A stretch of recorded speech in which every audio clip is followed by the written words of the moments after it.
life to eradicating social inequality. His thoughts continue to guide us even today.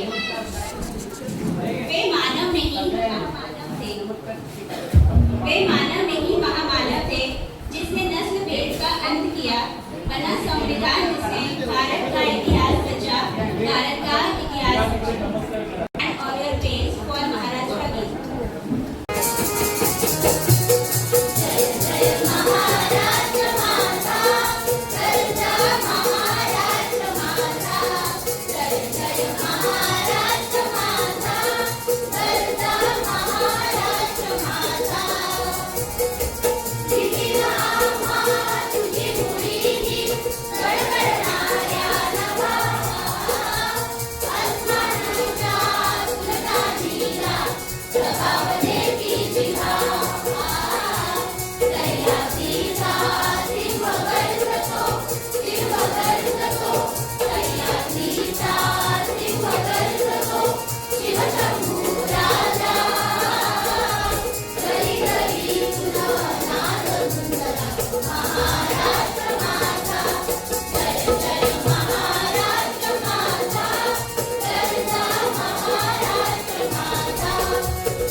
राजाच्या जोडीला आज बदली माडीला, राजा राणीच्या जोडीला आज बदली माडीला.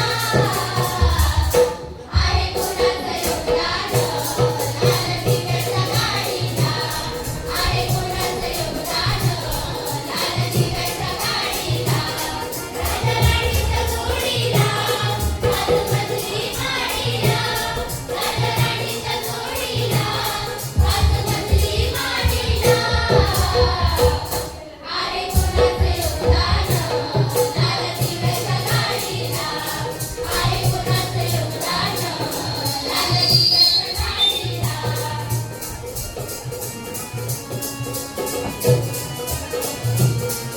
कुकुराचा भिकारी आता आली मल्हारी, रामाणीच्या गाडीचा आला शंकर मल्हारी. चंद्रपुरुष करतोस तुझ्या खेड्याच्या गाडीला, चंद्रपुरुष करतोस तुझ्या खेड्याच्या गाडीला.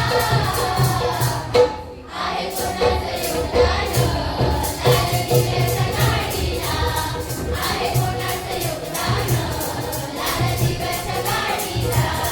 राजा राणीच्या जोडीला आज बदली माडीला, राजा राणीच्या जोडीला आज बदली माडीला. आहे कोणाचं योगदान लाल दिव्याच्या गाडीला, आहे कोणाचं योगदान लाल दिव्याच्या गाडीला.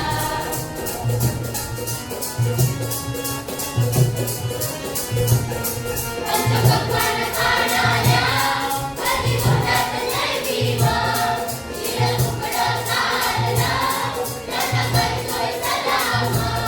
तुला मुखत नव्हती ग तुझं मंदिर सावलीला, तुला मुखत नव्हती ग तुझं मंदिर सावलीला. आहे कोणाचं योगदान लाल दिव्याच्या गाडीला, आहे कोणाचं योगदान लाल दिव्याच्या गाडीला. राजा राणीच्या जोडीला आज बदली माडीला, राजा राणीच्या जोडीला आज बदली माडीला. आहे कोणाचं योगदान लाल दिव्याच्या गाडीला, आहे कोणाचं योगदान लाल दिव्याच्या गाडीला.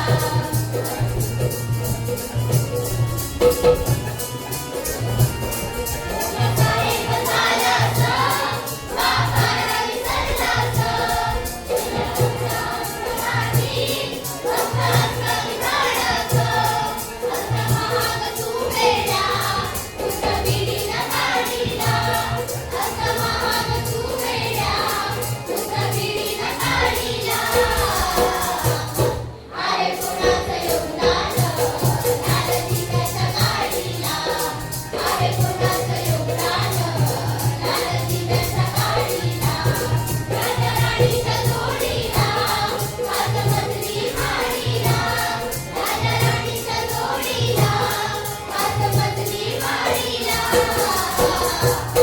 आहे कोणाचं योगदान लाल दिव्याच्या गाडीला, आहे कोणाचं योगदान लाल दिव्याच्या गाडीला, आहे कोणाचं योगदान लाल दिव्याच्या गाडीला, आहे कोणाचं योगदान लाल दिव्याच्या गाडीला. Request Deepu Singh Madam to deliver introductory speech. Everyone, today instead of ordinary introduction, I am here to discuss about our Anuyog Shikshan Sanstha's 48 years journey of excellence. Education is the milk of tigers, and he who drinks it will not be quiet. With this powerful word of Dr. Babasaheb Ambedkar, I welcome our respected dignitaries, teachers, and my dear students. As we look at this beautiful structure, we aren't just looking at bricks and mortar. We are looking at 48 years of resilience, vision, and a shared dream of Anuyog Shikshan Sanstha. This journey was never easy.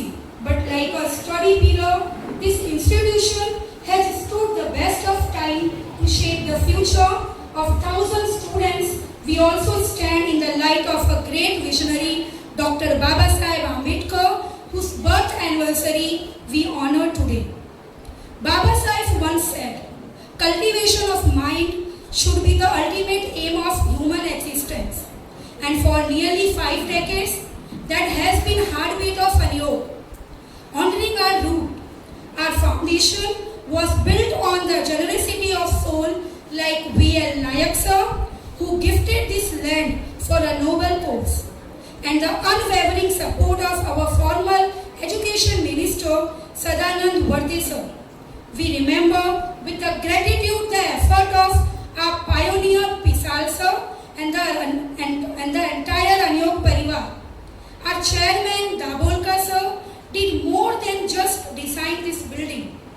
He waived his professional fees and donated generously, providing that his school is a labor of love. They understood, as Babasaheb said, as Babasaheb did, the building as institution is the greatest service one can provide to a nation.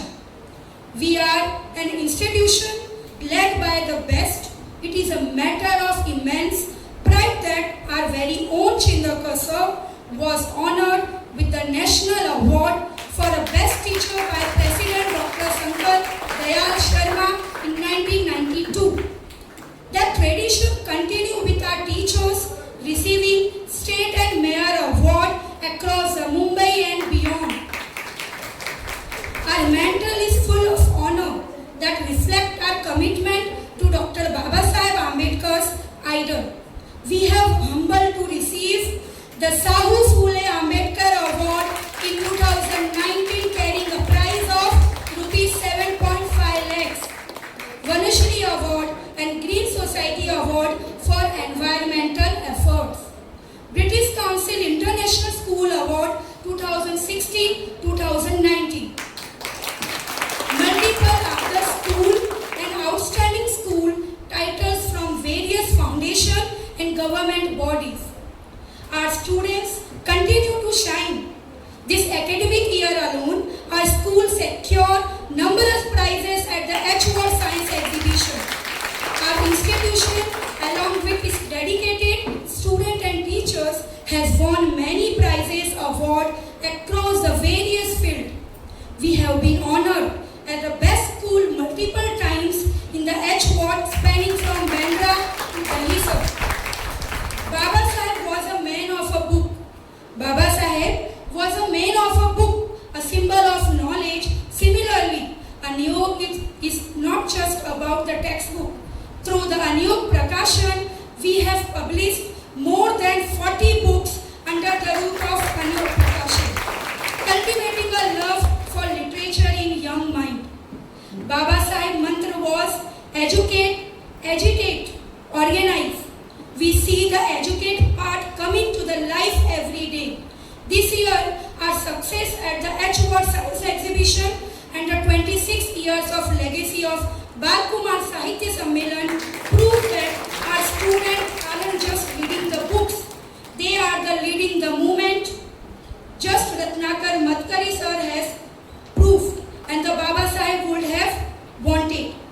I am thrilled to announce that the last year we had celebrated our 25th Grand Silver Jubilee Sammelan with a great enthusiasm, and our 26th Sammelan was celebrated with the same energy, incredible energy.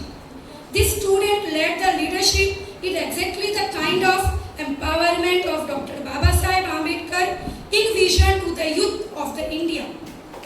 For hosting the Prime Minister and Chief Minister of our recent visit from Education Minister Deepak Kesarkar sir, Anyog has always been recognized as a hub for the holistic growth.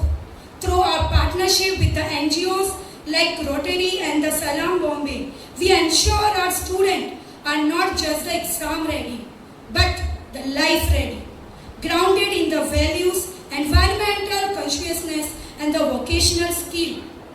Let us honor Dr. Babasaheb Ambedkar not just with the word, but by being the architect of our own life.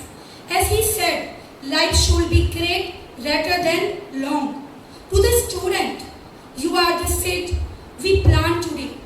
As we celebrated Ambedkar Jayanti, remember his word, be your own light. To the teachers and the parents, thank you for nurturing them.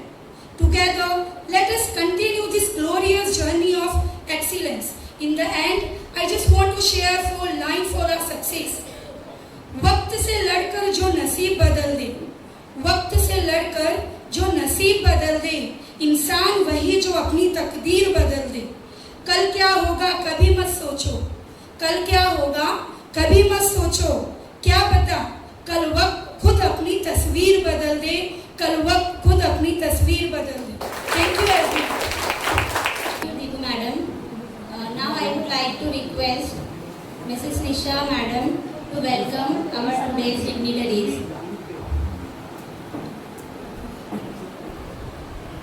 Respected dignitaries on the dais and front of the dais, on the auspicious occasions of Dr. B.R. Ambedkar Jayanti, I stand before you with great pride and honor to extend a warm and respectful welcome to our esteemed dignitaries on the dais.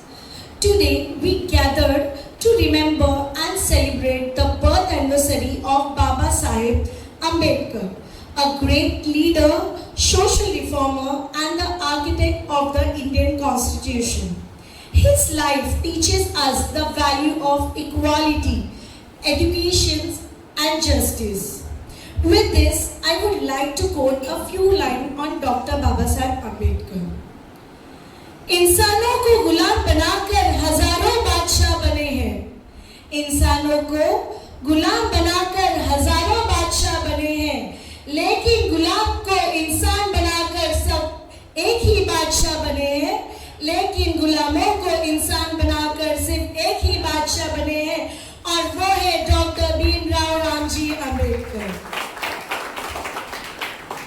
Now I would like to introduce and welcome our respected guest. Today we have with us Honorable Dr. Jairam Chavan Sir, President of our today's program. Honorable Dr. Sir serves as an advisor and secretary of Mumbai Vidyapit. He has started the Deen Bandhu Night College, which is in the night. Everyone knows that, yes or no? Which has made it possible for many students, especially those in need, to pursue their education even while working. So I request Garat Sir to felicitate Chavan Sir with shawl, shriffle and flower. Give a round of applause.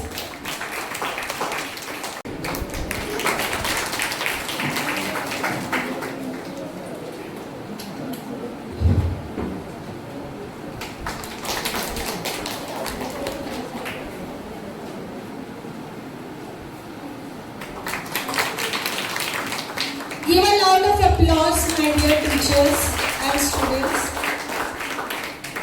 We are very fortunate to have 3 guests for our today's program. First, we have Dr. Prabhakar Deshpande Sir, who is highly intelligent and brilliant personality with a strong academic background in MBBS. He is passionate about serving society and has guided many underprivileged and needy individuals. I request Garat Sir to felicitate Deshpande Sir with a shawl, shriffle and flower.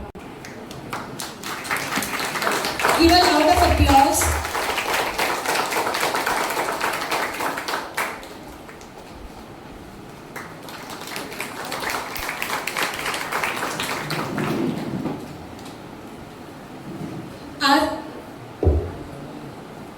Our second guest, Dr. Gangamne Sir, completed his education at Khelnagar Municipal School and secured top rank during his schooling.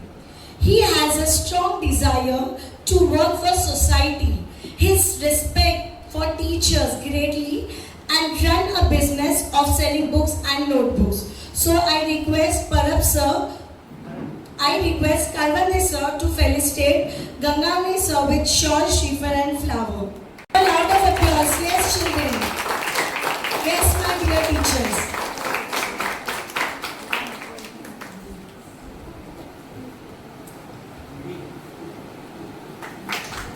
Thank you, sir.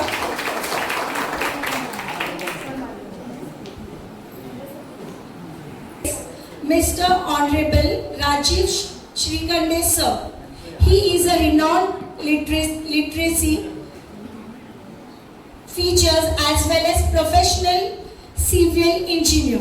During to his love for literature, he attends various programs and guides people. I request Deepu madam to felicitate Shri Kande sir with shawl, shriphal and flower. A round of applause.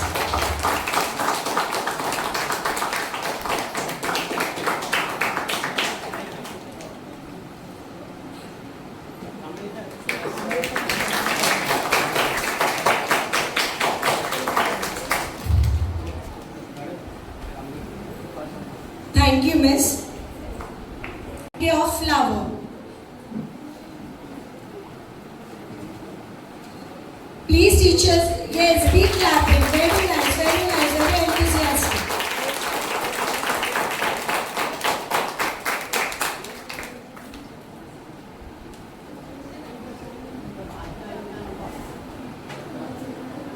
Now, my dear teachers, I will just say and you have to tell me I'm talking of whom.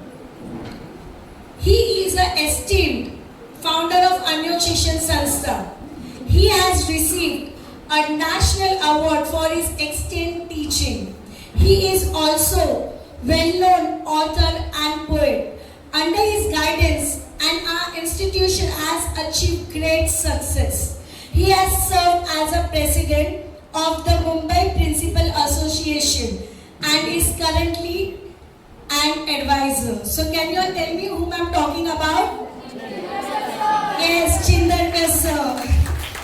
So I request Parab sir, Vasundhara madam and Parab sir both to felicitate Chindarkar sir with a bouquet of flower. Keep clapping, he is our motivation. I request all my teachers to stand. Yes, very nice. All teachers students stand. Yes, very nice. He is our inspiration. Thank you, sir and madam. Now we move forward. I request Deepu Miss to felicitate our Parab sir, Principal of Anyog Vidyalaya Junior College with bouquet of flower. Keep clapping.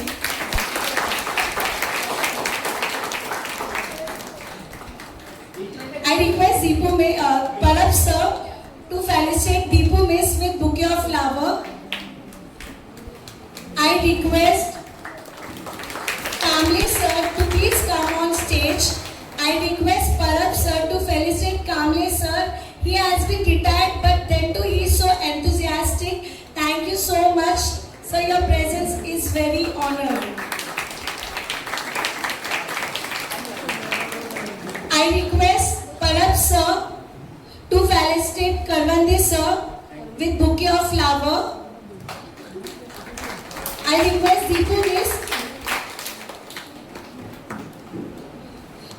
Deepu Miss to felicitate Rajam madam with flower. Our HM of Anyog Vidyalaya and Marathi medium, primary. I request Parab sir to felicitate Nisha madam, HM of Anyog Shikshan Sanstha, secondary section.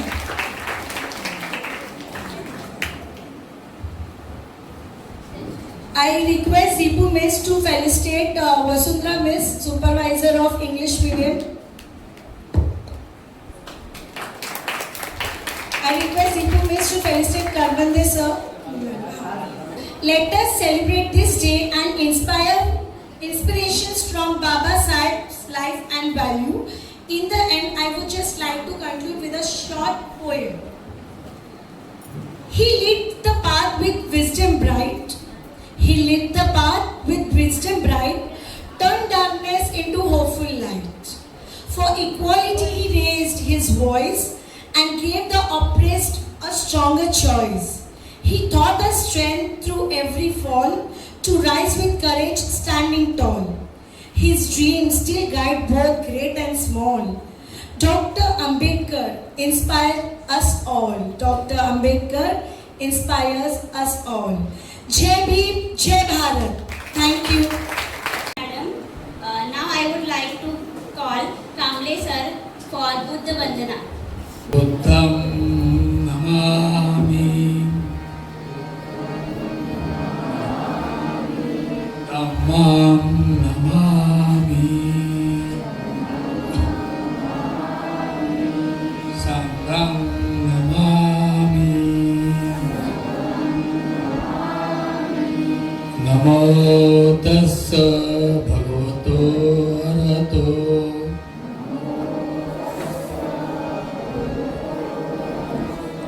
Samma Sambuddhassa. Namo tassa bhagavato arahato Samma Sambuddhassa. Namo tassa bhagavato arahato Samma Sambuddhassa. Buddham saranam gacchami, Dhammam saranam gacchami, Sangham saranam gacchami, Dutiyampi Buddham saranam gacchami, Dutiyampi Dhammam saranam gacchami, Dutiyampi Sangham saranam gacchami, Tatyampi Buddham saranam gacchami, Tatyampi Dhammam saranam gacchami, Tatyampi Sangham saranam gacchami. Namo Buddhaya. I would like to call our student to perform Palna Geet.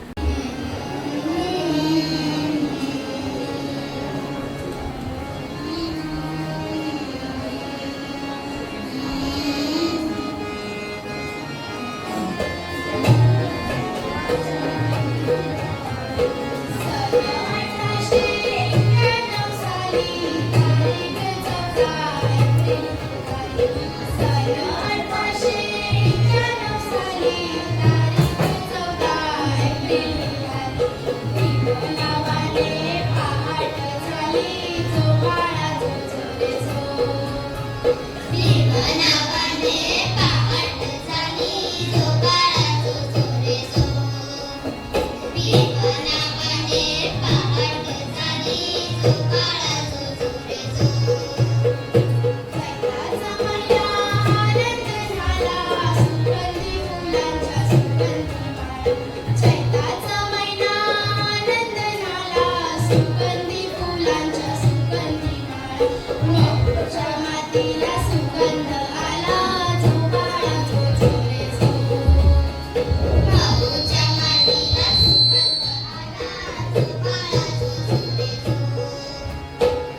would like to call Rashi Miss to share some incidents of Dr. Bhimrao Ambedkar's life. Doctor Babasaheb Ambedkar यांच्या जयंतीनिमित्त त्यांना अभिवादन करून त्यांच्या आयुष्यातील 2 घटना मी तुम्हाला सांगते. डॉक्टर बाबासाहेब आंबेडकर यांच्या आयुष्यातील संघर्ष तुम्हाला तर माहीत आहेच, परंतु या संघर्षाची गोष्ट अधिक खोलात जाऊन समजून घेतल्यास त्या काळातील सामाजिक परिस्थिती आणि एका मुलाची मानसिक शक्ती किती अफाट होती याची तुम्हाला कल्पना येईल. पहिली घटना म्हणजेच साताऱ्यातील गव्हर्नमेंट हायस्कूलमध्ये 7 नोव्हेंबर 1900 रोजी भिवा म्हणजेच भीमराव दाखल झाले.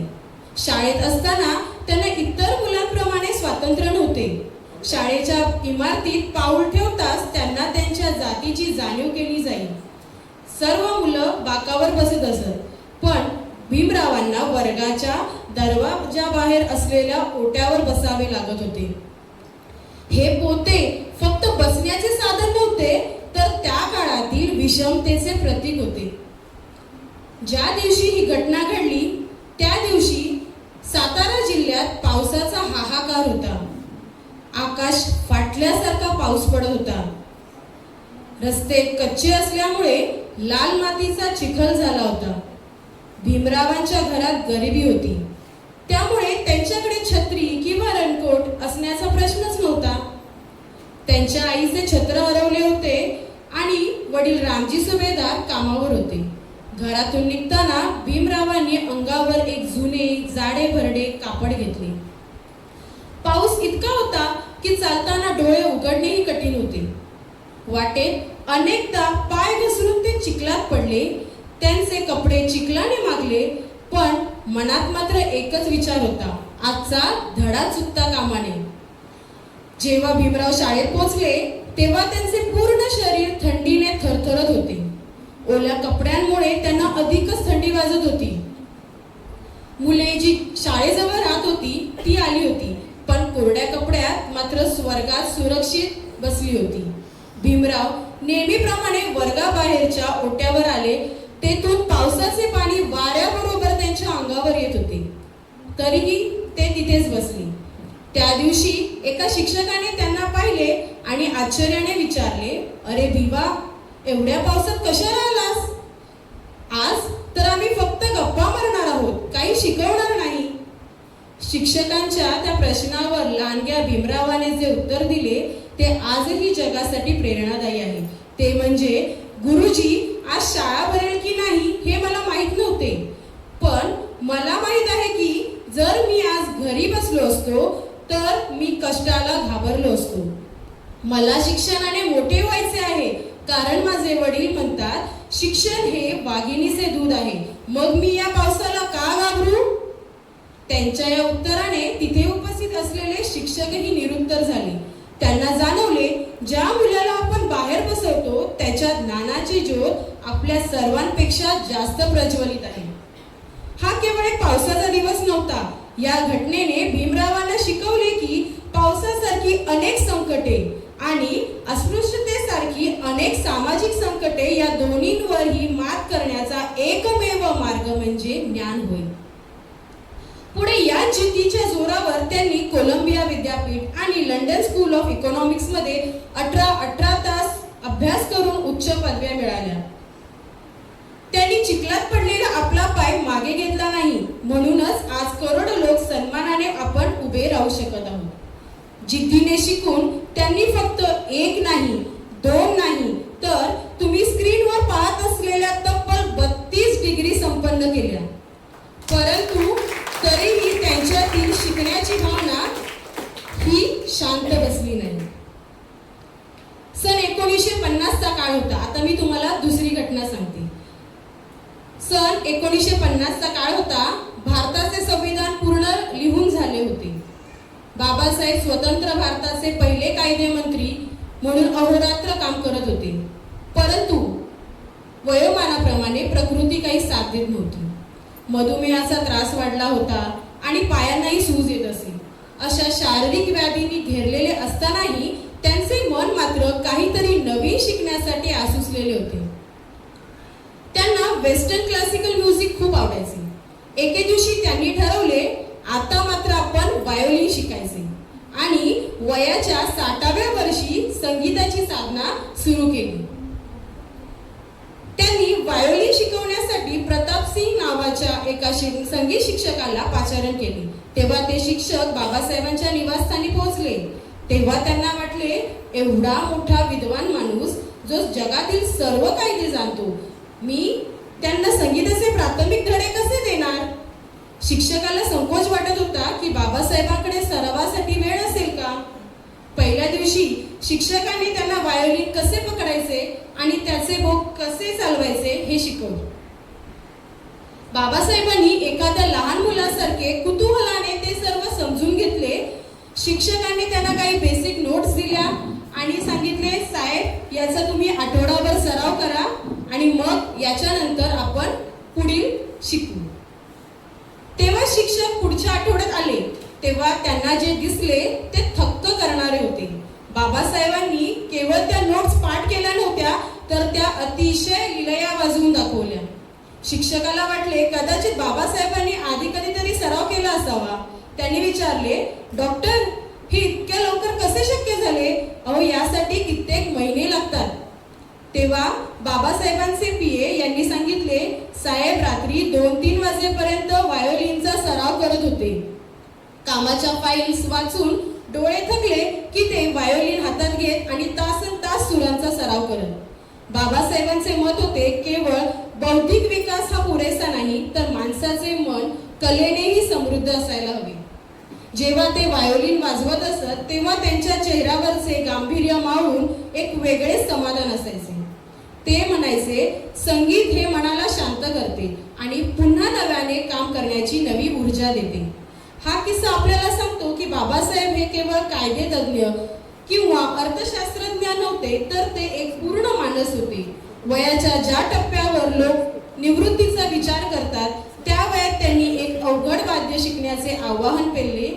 त्यांच्यासाठी शिकणे ही कधीही न थांबणारी प्रक्रिया होती.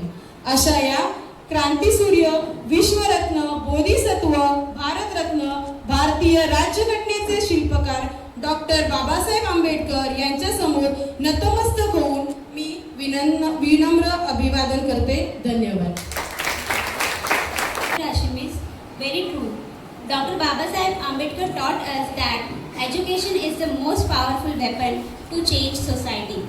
Now, I would like to call Pranjali Gupta from Standard 5th to deliver her poem. Morning everyone. Today I am going to present a short poem on the occasion of Dr. Babasaheb Ambedkar Jayanti. Dr. Babasaheb Ambedkar महान, Dr. Babasaheb Ambedkar महान. शिक्षा से बदला हिंदुस्तान, शिक्षा से बदला हिंदुस्तान. छुआछूत का KIA विनाश, छुआछूत का किया विनाश. संविधान से दिया प्रकाश, संविधान से दिया प्रकाश. ज्ञान समता के थे पुजारी, ज्ञान समता के थे पुजारी. दुनिया को दी नई सवारी, दुनिया को दी नई सवारी. जाति नहीं हो जीवन भार, जाति नहीं हो जीवन भार.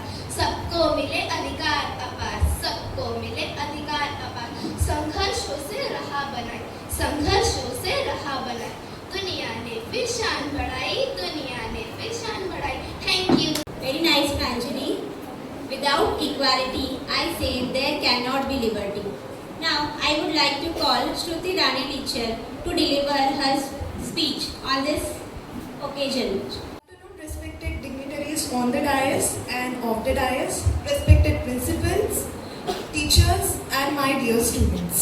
Today I stand before you to speak on the occasion of Ambedkar Jayanti, a day that reminds us the birth of Mahan Vyaktimatva Dr. B.R. Ambedkar. His life is not just a story, but a journey of courage, struggle and inspiration for millions of people. He once beautifully said, जीवन मोठं नसतं ते महान असायला हवं. Dr. Babasaheb Ambedkar was born in a time when society was full of inequality and discrimination. From a very young age, he faced insults and hardship that most of us cannot even imagine. but he turned his pain into power. He once said, मनुष्य महान त्याच्या विचाराने बनतो, जन्माने नाही. Babasaheb strongly believed that education is the key to success and freedom. He worked hard and studied in top universities and proved that knowledge can break all the barriers. That is why he gave us powerful message, शिका, संघटित व्हा आणि संघर्ष करा. Dr. Ambedkar was the chief architect of Constitution of India. Because of his effort, today we all enjoy equal rights and freedom. He gave voice and brought justice who were treated unfairly. He clearly said, स्वातंत्र्य, समानता आणि बंधुता हीच खरी लोकशाहीची तत्वे आहेत. Even today, in some places, discrimination still exists. This means Babasaheb's dream is not yet fully achieved. It is now our duty and mission to build a society based on equality and respect. He once warned us by saying, जोपर्यंत तुम्ही सामाजिक स्वातंत्र्य मिळवत नाही, तोपर्यंत कायद्याने दिलेले स्वातंत्र्य निरर्थक आहे.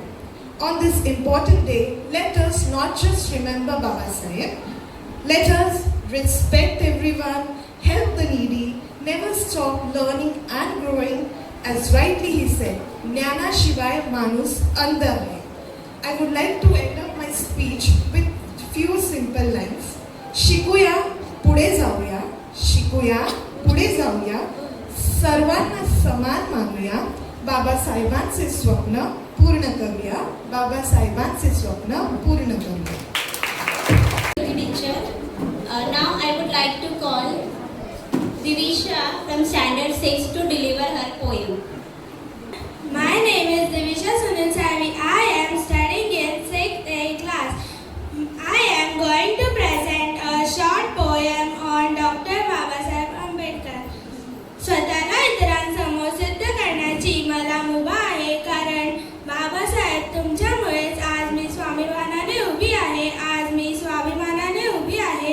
मानावे किती या सुवर्ण रत्नाचे उपकार, लिहून संविधान दिला जगण्याचा अधिकार.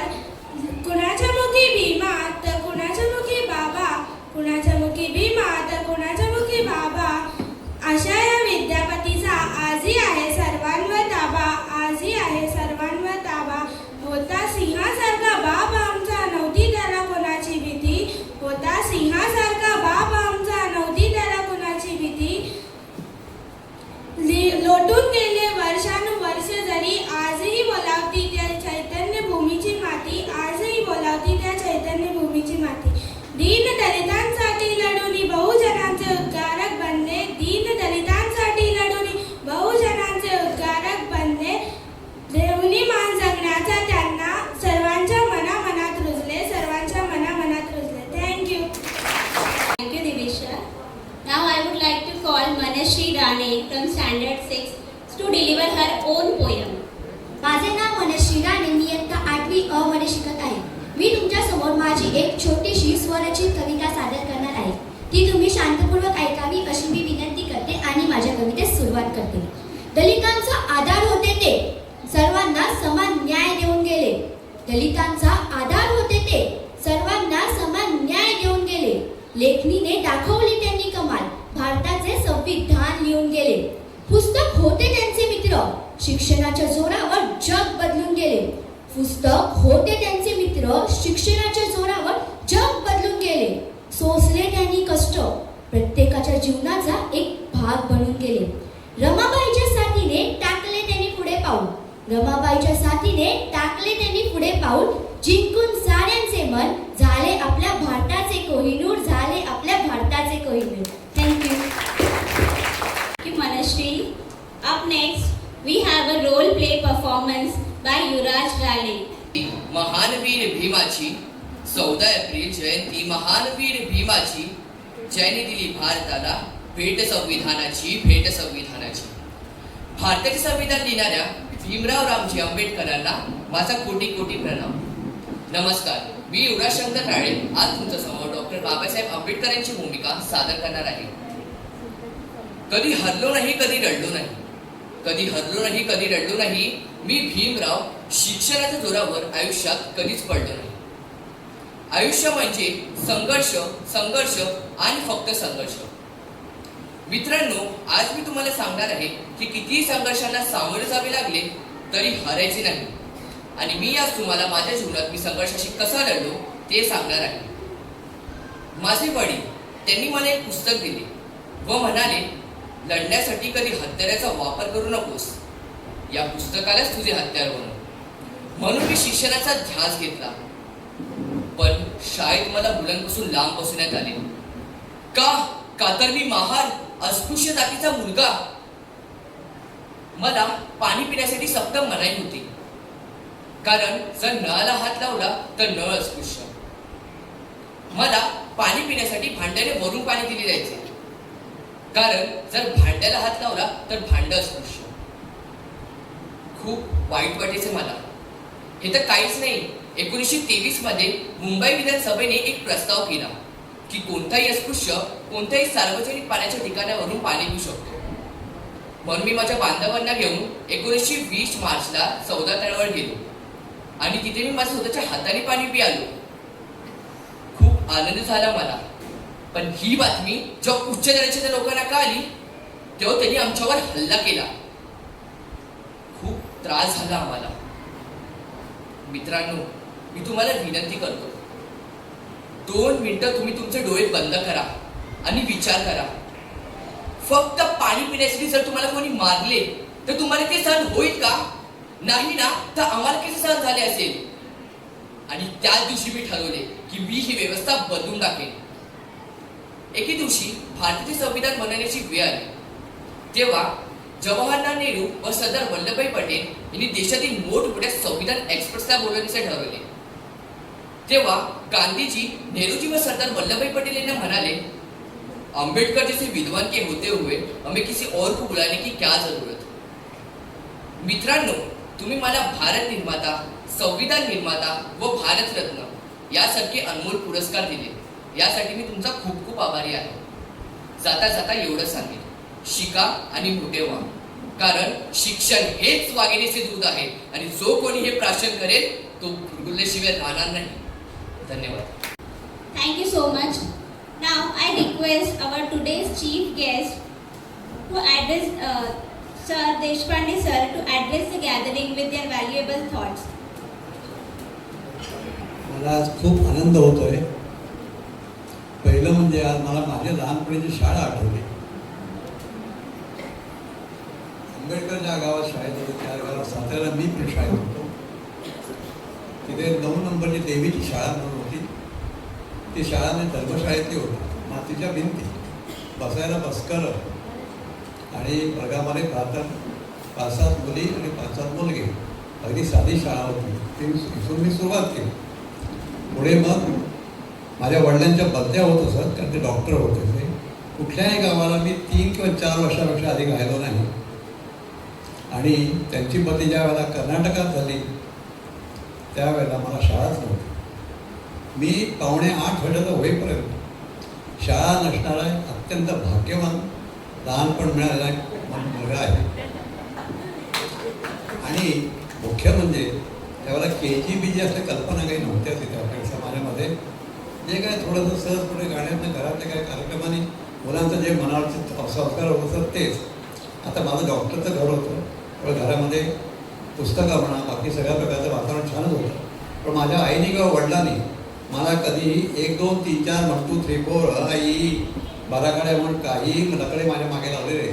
मी शाळेत गेलो, तो जेव्हा पहिलीत गेलो त्यावेळी सगळ्यात तुमचा विद्यार्थी होतो. म्हणजे शारीरिक उंची माझी जास्त होती. पण कुठेतरी आमच्या एक भोसले म्हणून मास्तर होते. ते म्हणाले, डॉक्टर तुमचा मुलगा हुशार आहे. त्यांना तसं वाटलं, बहुतेक मी तेवढा हुशार होतो. पुढे किती हुशार आलो मला माहीत नाही. तर ते म्हणाले की मला 3 महिने द्या. त्याप्रमाणे त्यांनी 3 महिने मला शिकवलं शाळेतच. पैसेसुद्धा घेतले नाही.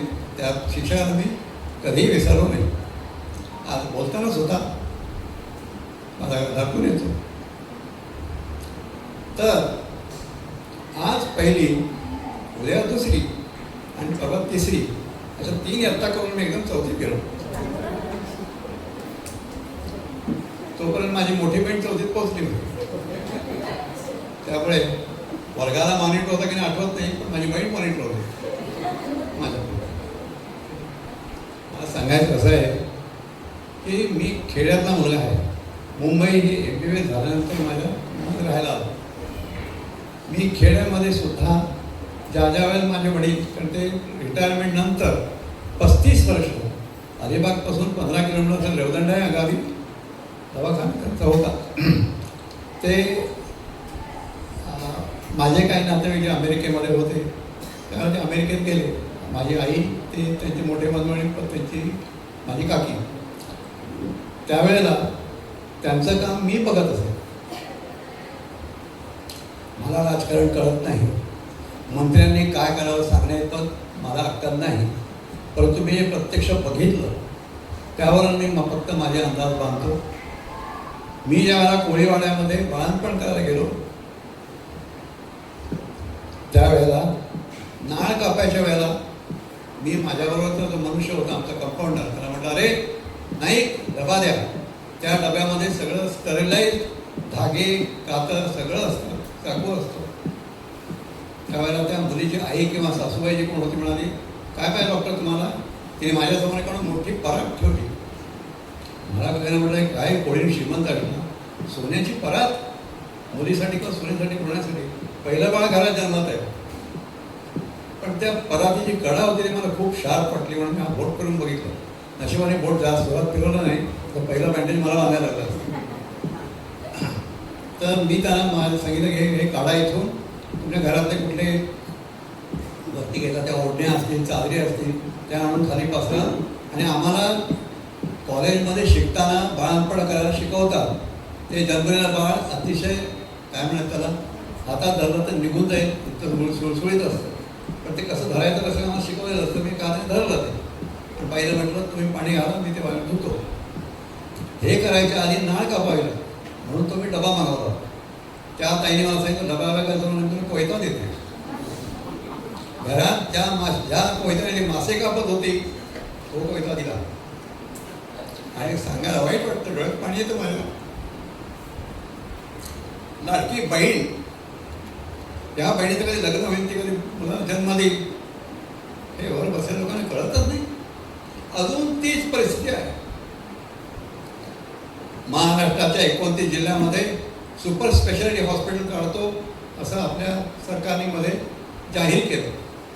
सुपर स्पेशालिटी हॉस्पिटल कशाला? हार्टचे ऑप्शन करायला, लिव्हरचं ट्रान्सप्लांट करायला. मला ते काय कळत नाही, डॉक्टर म्हणून कळत नाही मला हे. तेव्हा आपण आयुष्यामध्ये शिकल्यानंतर सुद्धा चारीकडे बघितलं पाहिजे की मी शिकलो, पण हा फायदा नेमका कोणाला होतो. मी मुंबईत राहिलो पण खेडं विसरलो नाही. मी प्रॅक्टिस सुरू केली ती अतिशय गरीब वस्तीमध्ये माझगावला, जिथे सर्व धर्माचे लोक होते, गरीब होते, भरपूर गरीब असणारे. तसंच महिन्याला 1963 पासून मी दवाखाना चालवतो. त्या काळात महिन्याला 30-30 हजार रुपये एका दुकानातनं प्राप्ती असलेले शेटजी होते. सगळ्यांसाठी मी औषध दिली. हल्ली मी विचार केला, मध्ये एक मी पुस्तक लिहिलं, त्यावेळेला मी विचार केला, त्यावेळेला मी 2 रुपये घेत होतो, आज मी 300-400 रुपये घेतो. तर त्यावेळेला मी 200 मग परवडायचं कसं? तर बघितलं तर आपल्याला सांगितलं आश्चर्य वाटेल, त्यावेळेला 97 रुपये तोळा सोनं होतं. आज नुसतं आठवून बघा काय भाव आहे. तर त्या भावाने मी आता 2000 रुपये घेतले पाहिजे, एका दिवसात 1000 नाही. त्यामुळे मी अजून सुद्धा लोकांना परवडेल असं देतोय. आता मला एक समाधान असतं.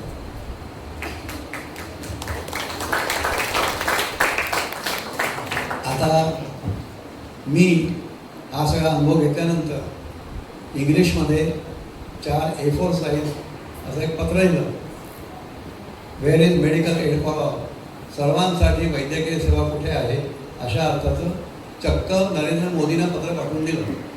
कारण ते वाचलं की नाही मला माहीत नाही. त्यांना वाटलं असेल की काहीतरी याचं व्हावं म्हणून त्यांनी, कारण त्यांना किती डॉक्टर त्यांना पत्र लिहिलं मला माहीत नाही. तर त्यांचं वाटलं की कोणतरी डॉक्टर म्हणजे बऱ्यापैकी मनुष्य असेल, ते PMOच्या ऑफिसला पाठवलं. PMOच्या ऑफिसने मुंबईला पाठवलं 2015मध्ये की ह्या डॉक्टरना तुम्ही गाठा आणि काही करा. कोणाचाही फोन सुद्धा आला नाही. त्यांचं आलेलं पत्र आणि माझा असलेले सगळे ठराव जे काय होती योजना सुचवलेली सगळे त्या बाळ विस्तारित सोयी पडून असणार. पुन्हा जाऊन विचारण्याची माझ्यामध्ये हिंमत नाही, मी पुन्हा जाणार नाही. तेव्हा माझी पाहण्याची अशी दृष्टी आहे. आता मी दुसरं सांगतो की गौतम बुद्ध, मी दुसऱ्या महाविद्यालयाच्या काळातला मुलगा, आमच्या वेळेला सगळ्या मुलांना इथे विद्यार्थ्यांना आनंद वाटेल, मला वही नव्हती, घरामध्ये पाटकोरे कागद होते, ते दोरा घालून सुईनी टाचण्या मारून सुईनी माझे वडील ते शिवून देत असत. पाटकोरे कागद, दोन्ही मदरकोरे सगळे रंगीत सुद्धा असलेले कागद असायचे. ती माझी वही, सगळ्या विषयांना एकच वही, फक्त शाळेमध्ये 10 कागद बांधलेले, फक्त निबंधासाठी वेगळी वही करायला लागेल, बाकी काही नाही. सगळ्या विषयांना एकच वही. हे 5वीपर्यंत होतं, ते मी सांगितलं 4थीपर्यंत होतं. तर हा मला चांगला अनुभव होता की असं सुद्धा शिकता येतं. त्याच्यामागे काय पाहिजे, तो प्रयत्न पाहिजे, शिकण्याची दुर्दम्य इच्छा पाहिजे आणि तुम्हाला घरामधल्या वातावरणाची मदत पाहिजे. आता हे 2 मुद्दा तुम्हाला सांगतो मी. बाबासाहेब आंबेडकरांनी आता एक नको इतका अति वापरला गेलेला आणि ज्याचं राजकारण झालं याचा शब्द म्हणजे वंचित. माफ करा, माझे काही काही विचार आहेत हे आपल्याला अपमानकारक किंवा दुःखद वाटतील, पण कुठेही अपमान करण्याचा किंवा कोणाला दुखवण्याचा माझा हेतू नाही, मी आता सांगून टाकतो. त्यांनी रिझर्वेशन करून आणि त्याला 10 वर्ष एवढीच सांगून फक्त ही सोय करून दिली, संधी उपलब्ध करून देणं एवढं काम त्यांनी केलं. पण त्या संधीचा आज फायदा होतोय का हे अंतर्मुख होऊन ज्यांना ह्या रिझर्वेशनचे फायदे होतात त्यांनी बघण्याची गरज आहे असं मला वाटतं. दुसरं मला सांगायचं ते असं की बाबासाहेब आंबेडकरच्या आयुष्यामध्ये तरी कधीही जातीपातीच्या विरुद्ध होते, अस्पृश्यतेच्या विरुद्ध होते. आणि ही गोष्ट खरी आहे की अस्पृश्यतेचं दोष कोणाला द्यायचा तर फक्त ब्राह्मण वर्गाला देता येतो, हेही बरोबर आहे. त्याच्यामागे रूढी होत्या तेही होत्या, तेही बरोबर आहे. याचं राजकारण ब्रिटिशांनी केलं हाही भाग आता विचार करण्याचा वेळ नाही आहे. परंतु ती अस्पृश्यता होती आणि काही वर्गाला समान संधी मिळत नव्हती, गोष्ट खरी होती. पण बाबासाहेब आंबेडकरांनी दार जरी उघडून दिलं तरी घरामध्ये काय परिस्थिती आहे. मी ह्या समाजातल्या लोकांच्यामध्ये सुद्धा भरपूर काम केलं आहे. पुरुष मंडळी अजूनही व्यसनमुक्त झालेली नाहीत. आज सुद्धा शाळांच्या मध्ये मुलींना फुकट वह्या देण्याची पाळी का यावी मला कळत नाही. या बाबतीमध्ये खूप फरक व्हायला पाहिजे आणि प्रत्येकाच्या घरामध्ये काही फरक व्हावा लागतो. गौतम बुद्धाच्या सगळ्या आयुष्याचा सगळ्या कार्याचा जे काय असेल त्याचा जर विचार केला, ज्या वेळेला त्याच्या शिष्याने, मला वाटतं आनंद नाव होतं, त्याने विचारलं की तुम्ही निर्वाणाला पोहोचला, तिकडे जायचं कसं हो? मार्ग नाही म्हणा, तू तुझा मार्ग स्वतः शोधून काढ. याच्यामध्ये महत्त्वाची गोष्ट अशी आहे की प्रत्येकाला विचार करून करू शकतो आणि त्यांच्या संपूर्ण कार्याचा जीवनचरित्राचा जर विचार केला तर एका शब्दात सांगता येतो, तो शब्द म्हणजे करुणा. कारुण्य हा शब्द वेगळा आहे, कारुण्याचा अर्थ दुःख होतो, पण करुणा हे प्रेम आहे. हा शब्द प्रेम, बाकी सगळे तशा अर्थाचे असलेले शब्द आहेत, त्या शब्दांची आई आहे. करुणा ही प्रत्येक लहान बाळापासून सगळ्यांना वाटत असते. अहो रस्त्यातून जाताना एखादं मेलेलं कुत्रं जरी रस्त्यात दिसलं तर त्याच्यावर एखादी गाडी राहील म्हणून भीती वाटते, आपल्याला वाईट वाटतं पाहून सुद्धा. बाहेरगावी जाताना एस.टी. स्टँडवरती एखादा भिकारी किंवा लहान मुलाला घेऊन बसलेली बाई असते, अर्धपोटी खालेली परगड्या दिसणारी पोर बघून आपल्याला मनामध्ये दुःख होतं. तो कोण असतो? आपण कोणच नाही आहे, तरी आम्हाला दुःख होतं. हॉस्पिटलमधला गोष्टी असतो ते ऐकून आपल्याला वाईट वाटतं. गरिबांना बऱ्याच ठिकाणी जाऊन दाब दिली जाते, हॉस्पिटलमध्ये डॉक्टर्स पाहत नाही, आपल्याला वाईट वाटतं. हे काय आहे? दुसऱ्या माणसाच्या दुःखासाठी मनामध्ये आपल्याला काहीतरी चरचरणं म्हणजेच करुणा. आणि ही करुणा सर्वत्र आहे. गुरुजी ज्यावेळेला शिष्याला शिकवतो त्याची जी तळमळ असते ती सुद्धा करुणाच आहे. त्याला यावं, शिकावं हे त्यांना असं वाटणाऱ्या त्या विद्यार्थ्याविषयीच्या पोटामध्ये त्याला जी कळकळ असते त्याचं ते रूप असतं. मी स्वतः थोडासा शिक्षक आहे. तो माझ्या नावाचा दोष असेल, माझं नाव देशपांडे आहे. देशपांडे, जोशी आहे, कुलकर्णी नावाचा कोणतरी एखादा जवळजवळ प्रत्येक शाळेत एखादा कोण शिक्षक असतो. तर मी शिक्षक होतो म्हणजे कशाला ते होतो तर सांगतो. मला एक सवय होती माझ्या वडिलांच्या पुढे. वडील म्हणायचे आपल्याला विषय कळलाय कसं कळायचं तर तू शिकवत जा. तर शाळेपासून मी उद्योग करत होतो. मित्रांना विचारायचं त्याची परीक्षा आधी घ्यायची. वार्षिक परीक्षा आधी की महिन्याआधी हे आमचं चालू होतं. कोणी कोणाला काही प्रश्नांचे उत्तर आधी पाहिजे सगळ्या विषयाचं. मी फार वेळ बोलत असेल सांगा मला थांबायला, कारण मला बोलायला आवडतं. तुम्ही नकोपर्यंत मी बोलू शकतो, तुम्ही थोड्या वेळानं थांबेल. तर सांगायचं असं की आम्ही MBBSला मी गेलो, कॉलेजला गेलो.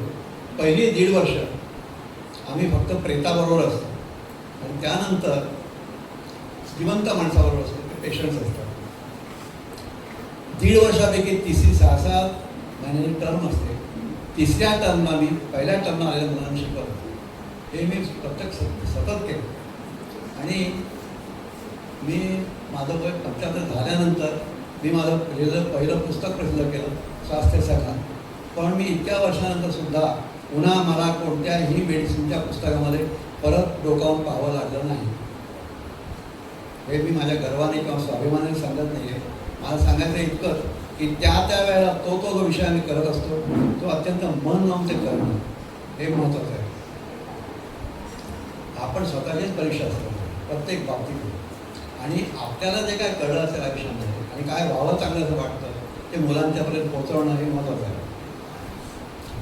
लहानपणी आम्ही तुमच्यापैकी बरेचसे असतील इथे सिनियर मंडळी कसं असतील, डायनिंग टेबल हा प्रकार आपल्याकडे घरामध्ये 50, 60, 70 वर्षापूर्वी पोचला.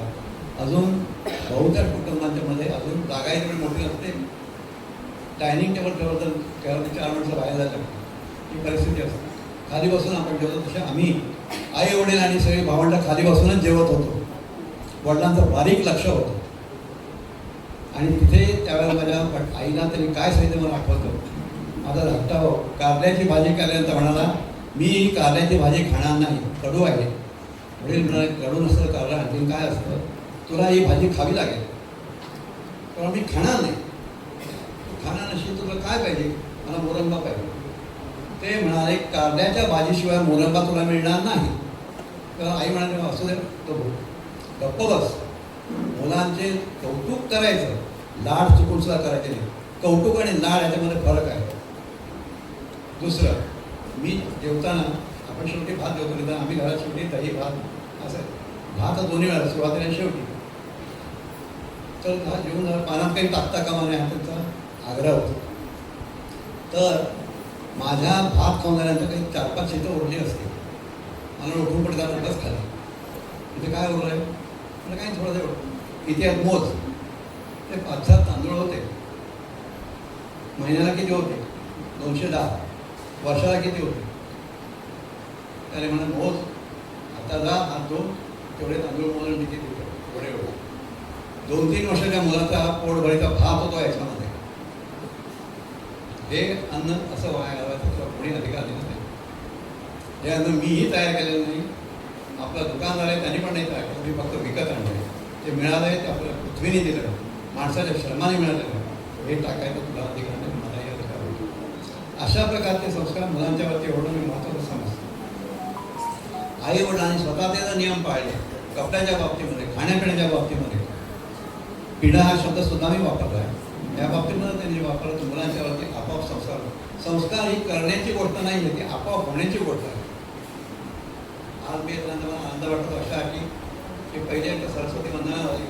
दुसरं म्हणजे या सगळ्या लहान मुलांनी किती प्रकारचे त्यांनी गाणी म्हटली, स्वरामध्ये त्यांना सांगायच्या भावना व्यक्त केल्या, कोणी कोणी बाकी काही लिहून व्यक्त केल्या. त्या लहान लहान मुलींनी कोणी कविता वाचून दाखवल्या. मला खूप कौतुक वाटतं. आज बऱ्याच ठिकाणी मी पाहतो, विशेषतः जी गव्हर्नमेंट स्कूल्स आहेत किंवा IB स्कूल्स म्हणजे इंटरनॅशनल स्कूल्स वगैरे आलेले आहेत, कविता नाही. IQ तुम्हाला आपल्याला माहिती आहे, ध्यान भावना तर काय. आता इथे सानेगुरूंची कविता मी कविता वाचणार नाही, मुलांचं नाव आहे करा तो एकच धर्म, करा तो एकच धर्म, जगाला प्रेम दे पावे. आता ही कविता मी ठेवून जातोय, पुन्हा पाहिजे असली तर वाचा तुम्ही. ही आम्हाला शाळेत अशा कविता होत्या. आमच्या दीनबंधूमध्ये रोज म्हटली जाईल आणि बरोबर आहे. सानेवळींची होती. हा एक महान मनुष्य होता थोडा. तर मला म्हणायचं ते असं की शाळेमध्ये हे फक्त आपण शिकत नाही तर सगळे संस्कार नेहमी घेत असतो आणि ते संस्कारांचं कसं आहे, तुम्ही लिंबाच्या सरबतामध्ये मीठ टाकता, ते मीठ परत काढता येत नाही, तसे असतात. त्यामुळे आता मी जास्त न बोलता आपण शांतपणे ऐकून घेतलं त्याबद्दल मी आधी तुमचे आभार मानतो. कारण काय माहिती आहे का, बाबांच्या साहेबांच्या विषयी मी स्वतः काय बोलणार. माझ्या आता टॉर्च असतो, त्याचा उजेड मी पाडतो. तो सूर्यासारखा मोठा त्याचा उजेड प्रकाश होता, त्याच्यामुळे माझ्या टॉर्चचा काय प्रकाश पडणार. आणि त्यांच्या कर्तव्य तुम्हाला सगळ्यांना जाण आहे. पण आपण जयंत्या करतो, पुण्यतिथ्या करतो, म्हणजे 364 दिवस आपण त्या घराला विसरतो. म्हणजे आता जो फायदा करायचा ते करतो. पुतळा करायचा, वर्षात एक दोनदा ते हार घालायचे आणि नंतर विसरायचं. आता तर ते सगळी मंडळी राजकारत्याच्या हातात पडले, त्यामुळे राजकारण करायचं. म्हणजे त्या माणसाला मुळात जे करायचं होतं त्या नेत्याचं, त्या थोर माणसाचं त्यांनी जे काय सांगितलं करायचं त्याच्यापैकी एक अंशसुद्धा आपण करत नाही, असं माझं प्रांजळपणे मला वाटतं. बाबासाहेब आंबेडकर थोर होते यामध्ये वादत नाही, त्याविषयी कोण काही म्हणणार नाही. पण त्या थोरपणाकडे आपल्याला उघड्या डोळ्याने बघून मी काय करतोय हा प्रश्न प्रत्येकाला विचारता आला पाहिजे आणि एवढी अक्कल प्रत्येकाला असते ती वापरली पाहिजे, एवढं सांगून बंद करतो. Sir, for your valuable words. Now I request Shri Gangavir sir to guide us.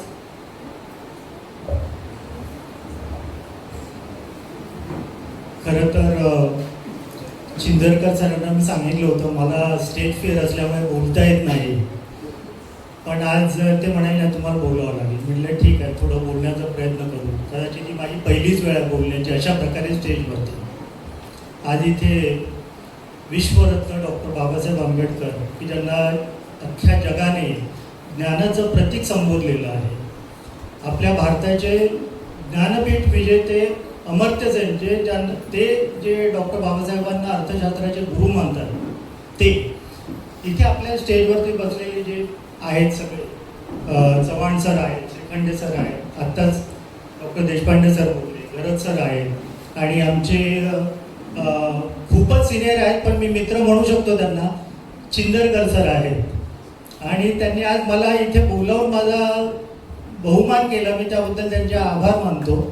इथे जमलेले जे आत्ता ही शिक्षक शिक्षिका आहेत आणि ही मुलं आहेत विद्यार्थी दशेतील, तर ही मला अगदी अक्षरशः भरून येते सांगायला की अनुयोगमध्ये ही जी मी आज पहिली जयंती अटेंड केलेली आहे करतोय, अशा प्रकारची जयंती मला वाटतं कुठल्या शाळेत होत नसावी जिथे तुम्हाला वैचारिक खाद्य दिलं जातं. आता देशपांडे सरांनी सांगितलं बरोबर आहे की डॉक्टर बाबासाहेबांचे विचार नुसते विचार, त्याच्यावरती विचार करण्यासारखे, म्हणजे जर विचार केला आपल्याला तर्कशुद्ध आपण त्यांचे जर विचार केला तर मला वाटतं की आपला उदय किंवा आपला विकासच होणार आहे. कारण सगळ्यात जर आता महत्त्वाची गोष्ट कुठली असेल तर तुम्हाला तुमच्या बुद्धीचा खऱ्या अर्थाने वापर केला पाहिजे, तर्कशुद्ध विचार केला पाहिजे, प्रश्न विचारले पाहिजे, तुम्हाला शंका, वेळोवेळी शंका निर्माण झाल्या पाहिजे तुमच्या मनात की असं का, आणि त्याचं उत्तर शोधण्याचा प्रयत्न केला पाहिजे. हे जर तुम्ही केलं तर तुमचा नक्कीच विकास होणार आहे. आणि तुम्ही जास्तीत जास्त वाचन करावं, बाबासाहेबांची पुस्तकं वाचा, नुसतीच बाबासाहेबांची नाही पण सगळीच पुस्तकं वाचावी, त्याच्यावरती पॉझिटिव्ह निगेटिव्ह सगळा विचार करावा आणि मग त्यामधूनच तुमचा विकास होणार आहे याची खात्री बाळगा. जर तुम्ही अगदी पूर्ण काहीतरी जुनाट वगैरे विचारच घेऊन बसलात तर मग ते कठीण आहे, मग तर वैचारिक गोंधळ सुद्धा होण्याची शक्यता असते. तर ते सगळं न करता तुम्ही आज हा एक पण केला पाहिजे किंवा तुम्ही मी मुलांचे विचार किंवा त्यांच्या जी कविता, इवन आपल्या इथल्या ज्या टीचर्स वगैरे त्यांनी सुद्धा जे काही विचार मांडले ते अतिशय अप्रतिम आहेत, मुलांच्या डोक्यामध्ये विचार करायला प्रवृत्त करणारे आहेत आणि तोच खरं विकासाचा मार्ग आहे. बाकी मी आता सरांनी देशपांडे सरांनी सांगितलं बाबासाहेबांचं पुस्तकं विचार सगळ्यांना माहीत असतात, त्याच्यावरती अंमल तेवढा होत नाही, तर मी आता त्यांच्या विचारांवरती काही बोलत नाही. मला बोलण्याची संधी दिली त्याबद्दल मी परत अनुयोग विद्यालयाचं सरांचं आभार मानतो आणि माझे 2 शब्द सांगतो. Thank you, sir. Now I request Shri Shrikhande sir to guide us. मुख्याध्यापक, शिक्षक वृंद, उपस्थित पालक आणि माझे सगळे फेलो गेस्ट आणि विद्यार्थी मित्रमैत्रिणींनो, पहिल्यांदा मला सांगायचं आहे की मी दुसऱ्यांदा इकडे येतोय आणि सगळा जो कार्यक्रम केला, त्या मुलं मुलींनी जी गाणी म्हटली, त्यांनी जे काय स्किट सादर केलं, त्यामध्ये त्यांचा जो मोकळेपणा होता तो फार अतिशय हृदयाला भावणार आहे. कारण आम्हाला आमचं लहानपण आठवतं, आपण असं किती बुजरेपण होतं आठवतं मला, तर ते फार सुंदर केलेलं आहे. तर आधी प्राणी सगळ्यांचं मी अभिनंदन करतो आणि त्यांचं कौतुक करतो. सगळ्यांनी छान गाणी म्हटली, छान सगळं सादरीकरण केलं. कारण सादरीकरण करणं काही सोपी गोष्ट नाही, मला नाही तर सगळ्यांना माहिती आहे. दुसरी गोष्ट, आपण मला वाटतं आंबेडकर साहेबांवरची फार बोलणं बरं नाही, कारण ते फार मोठे होते, पण 2-3 गोष्टी मी सांगू शकतो आपल्याला की त्यांचा जन्म अतिशय कठीण परिस्थिती आपल्याला माहिती आहे. त्यांना अनेक अडचणींना सामोरं जावं लागलं बालपणी. शाळेत भेदभाव, पिण्याचं पाणी नाही, परवानगी न मिळणं, समाजाने कमी लेखणं, पण त्यांनी सांगितलं की शिका, संघटित व्हा आणि संघर्ष करा. ही सगळ्यात मोठी गोष्ट आहे. ते मोठे कोलंबिया युनिव्हर्सिटी सारख्या किंवा लंडन स्कूल ऑफ इकॉनॉमिक्स सारख्या अतिशय उच्चतम त्या युनिव्हर्सिटीत ते शिकले, ते केलं. तर ते आपल्याला काय तरी सांगते, मला वाटतं what we should learn from that. आपल्याला काय त्यातून शिकायचं आहे आपण. मला वाटतं की परिस्थिती कशी जरी असली तरी शिक्षण तुम्हाला मोठं करू शकतो. हा त्यातला पहिला मला वाटतं संदेश आपण सगळ्यांनी घेतला पाहिजे. आणि खरं सामर्थ्य ज्ञानात आहे.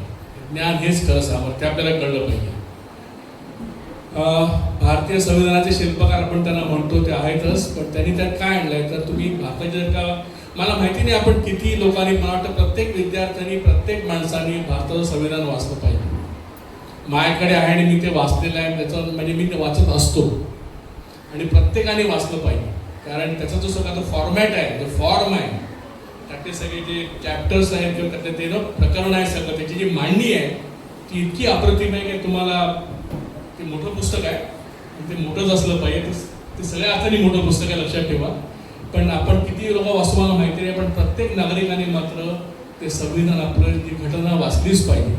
कारण बाकी सगळं त्यातलं आपल्याला काही गोष्टी कळतील, काही कळणार नाहीत, पण त्याचा जो फॉर्मॅट आहे तो इतका अप्रतिम आहे की तुम्ही त्याला दाद दिलीच पाहिजे. प्रत्येक इतकं ते सरळ आहे आणि त्याची मांडणी इतकी प्रभावी आहे की तुम्हाला ते लगेच कळतं, लक्षात ठेवा.